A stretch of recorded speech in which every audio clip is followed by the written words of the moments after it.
The bad news is for Florida Democrats that their candidates didn't come. The good news for Florida Democrats is the Republican candidates did come to Florida. And we see even now that they're literally flying out of Florida, the mud will continue to fly. You know, Republicans don't like disorder.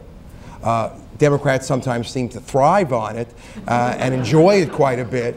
But that's okay, because we're like the excessively verbal family, which makes us very similar to much of America. Will Florida's Democratic candidates or delegates count? Well, you know, sometimes I feel like Leslie Gore, and I just want to say it's my party, and I'll cry if I want to. But I think Florida Democrats are going to be fine. Last word here. You think the train wreck can be avoided? I think it will be avoided. I think, you know, with all this talk about superdelegates, I do not think it will come down to that. I think it'll be decided that, you know, when I grew up, I watched Superman and wanted to be Superman when I was an adult. Now I'm superdelegate, but like all the other superdelegates, I have no cape, I have no special powers. Some of this has been a bit of a media creation. It makes more interesting TV, but I think this will be settled well before the convention. Now that I'm a superdelegate that's been discredited, I not only don't have a seat at the table, I may not be able to get into the building. Could we see another meeting like we saw yesterday with the Rules Committee? And how many committees are there in the DNC?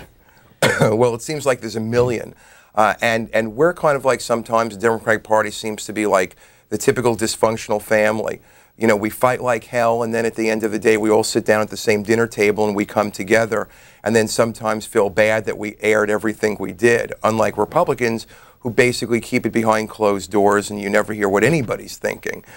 We like to kind of put it all out on the table and then kind of maybe regret it later. Florida's troubles did not come as a surprise. The National Democratic Party warned state leaders if they moved their primary to January, the state's delegates would be rejected. Florida is the land of the recount, and sometimes we have great marksmanship when we form a circular firing squad as Democrats. Kerry Sanders, NBC News, Miami.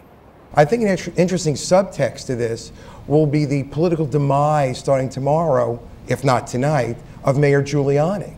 And specifically because, as been pointed out by Mike, you go into Broward, Palm Beach, even parts of Dade, those should have been his areas. He called, you know, Florida his firewall and ended up his brick wall. And what's occurred is he may have forgotten that most of the transplants from New York are still Democrats. And therefore they could not vote for him, and he may have lost that in the equation. State Democratic leaders say with the plan now lost before it got in the mail, there is little hope for a revote. I think there's no question that as the clock ticks by, we have to come up with some solution that does not involve a revote, because there's simply money issues, integrity of the ballot issues, time issues. It's going to have to be a solution of all the parties in the room at the same time.